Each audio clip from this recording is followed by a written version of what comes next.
안녕하세요. 의학박사 정형외과 전문의 나보람입니다.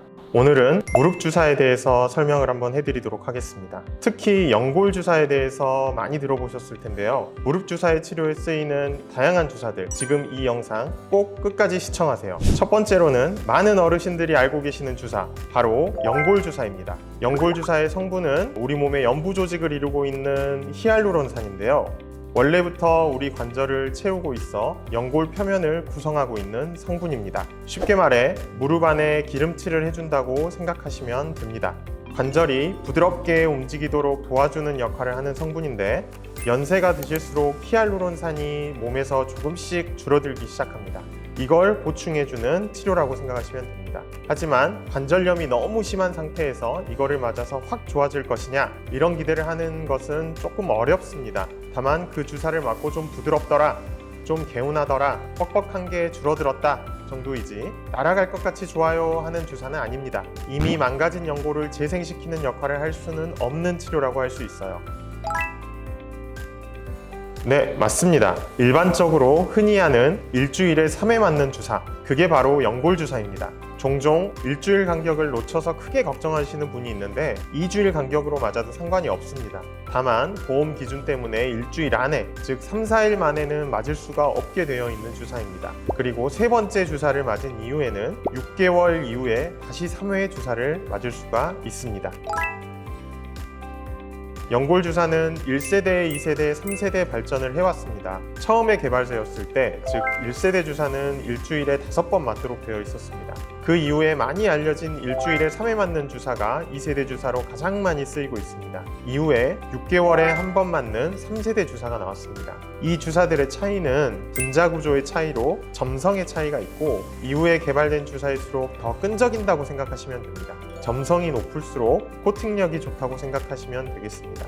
요즘은 1세대 5번 맞는 주사는 거의 사용하지 않는 추세고, 2세대나 3세대 주사를 대부분 사용합니다. 3세대 주사의 경우에는 한 번에 맞는 양이 많고 점성이 높아서 맞을 때 일부 뻑뻑한 느낌이 있을 수 있습니다. 여러 번 내원하기 어려운 분들은 이런 주사를 선호하시기도 합니다. 맞을 수 있습니다. 다만 보험 기준에는 조금 어긋나기 때문에 자기가 비용 부담을 좀 더 하고 맞을 수가 있습니다. 하지만 연골 주사 자체가 비용적으로 아주 비싼 주사는 아니기 때문에 몇천 원 정도 더 부담하고 맞으실 수 있습니다.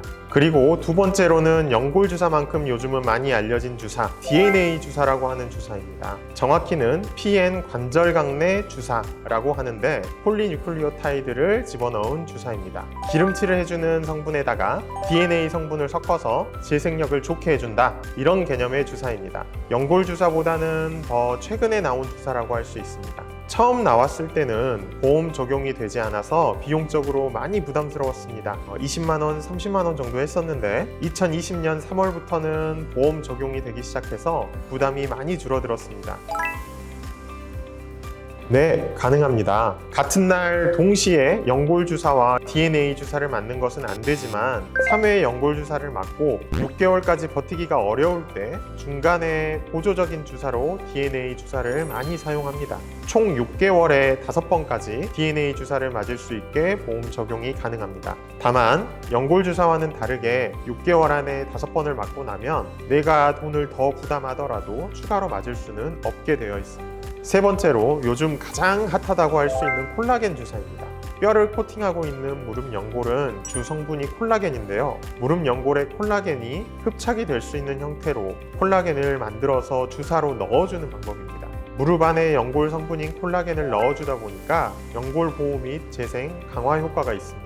다만 아직까지는 콜라겐 주사 성분들이 건강보험급여 적용이 안 되다 보니까 콜라겐의 함량이나 용량에 따라서 가격 차이가 많이 나는 경우도 있고, 굉장히 고가의 콜라겐 주사도 있습니다.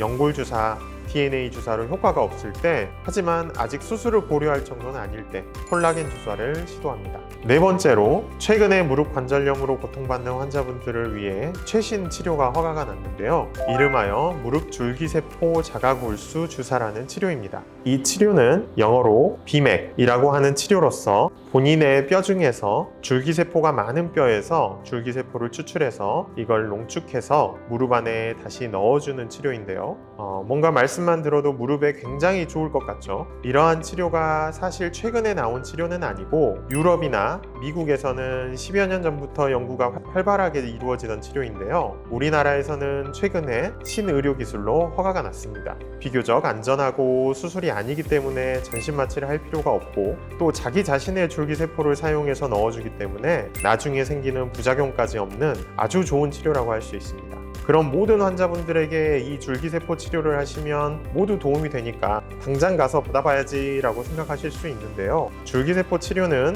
무릎에 관절염이 전혀 없는 분께서 받으셔도 크게 도움이 되지 않고요. 또 너무 많이 진행하신 분한테서 치료를 해도 크게 효과를 보실 수 없으니까요. 정형외과 전문의 선생님을 찾아서 상담해 보시고 환자분에게 맞는 주사 치료가 어떤 것인지 확인하고 치료를 진행하시는 게 필요할 것 같습니다. 추가적으로 우리가 뼈주사로 많이 알고 있는 스테로이드 주사입니다. 스테로이드는 우리 몸의 염증을 다른 약들보다 아주 빠르게 잡아주는 치료인데요. 스테로이드 주사가 무조건 나쁜 주사는 아니라 초기에 극심한 무릎 통증이 있으신 분들 한두 번 정도 주사 치료를 받아보는 것은 아주 효과가 좋습니다. 무릎에서는 너무 많이 사용하게 되면 무릎의 관절염 변화가 더 빨라지게 되고 연골의 손상이 진행될 수 있기 때문에 자주 사용하면 안 되는 주사입니다. 오늘은 정형외과에서 하는 무릎 치료, 무릎 주사에 대해서 알아보았는데요. 어떠셨나요? 도움이 많이 되셨나요? 이제 이 영상을 보신 환자분들은 정형외과에 방문하셔서 환자분 개개인에게 맞는 정확한 주사 치료를 받으시길 바랍니다.